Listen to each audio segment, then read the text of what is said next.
Hi folks, this is Don Meisner with the North Country Fishing Report. Well, I want to report on one of the experiences that I just had because I think you can all hopefully benefit from this. You know, I talk about the Raquette River, and one of the things I haven't talked about is all the reservoirs that Brookfield has created with their dam system that exists between, let's say, Potsdam and Tupper Lake. And as you go up, there's the Higley Flow and the Rainbow Flow and Stark and Blake. And there's probably more that I'm not thinking about right now. Each one of these is like lakes that have been created. They're artificial lakes, obviously, because they weren't there before, that are all fed from the Raquette River flowage.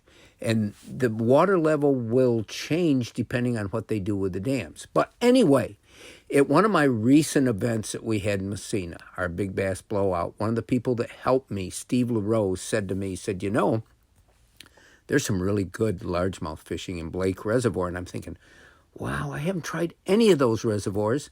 And right now, largemouth fishing can be, I think, one of the keys that we concentrate on in the fall because of their habits.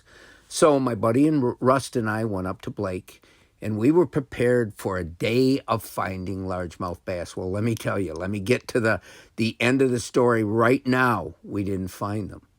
But what we did find was some absolutely surprising smallmouth fishing. Now, we didn't catch a whole ton of them because we'd never fished this water before, and you know the whole thing where 90% of the fish are in 10% of the water, and we didn't know what 10% they were going to be in. Yeah, we look at certain structure and so forth, but all we had was a canoe. We don't have graphs or anything else. It's like going back 100 years in fishing. So we start out, and just by accident, we discovered what those smallmouth would hit. First of all, we didn't know they were there. Second of all, we didn't know how big these bass were going to be. Well, they were beauties.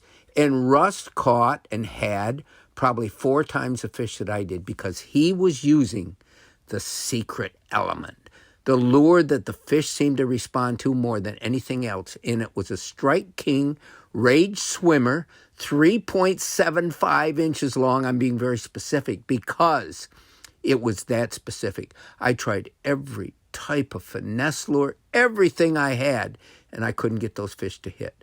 They would only hit that Strike King thing, that Strike King Rage Swimmer, fished at a certain speed, and Rust was fishing it fast. He was reeling it in, so it was just below the surface. It actually made its own little wake, and these fish would come from nowhere and hit it. At the end of the day, he had probably 10 really nice 2 to 3 pound smallmouth, and what did I have? I caught 2. And I was starting to feel, you know, I'm not as good as I thought. Rust is much better at this than I was. He had the right lure, the right speed, the right color. It had to be just a certain color. It had to be sort of an olive green with cream trim, sort of. Other variations didn't work as well. We used other colors. Had to be that color, that size, that speed. And at the end of the day, we had a great day. We didn't catch a ton of fish. He caught his 10 or 8 or whatever he caught. I caught 2, but I caught a giant, one and only largemouth. But the bottom line is we were fishing this beautiful body of water with beautiful changing foliage landscape. I mean, it was a day that they talk about in magazines. It was a day that was so beautiful and so wonderful.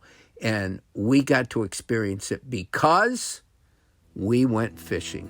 Until next time, folks, this is Don Meisner with the North Country Fishing Report.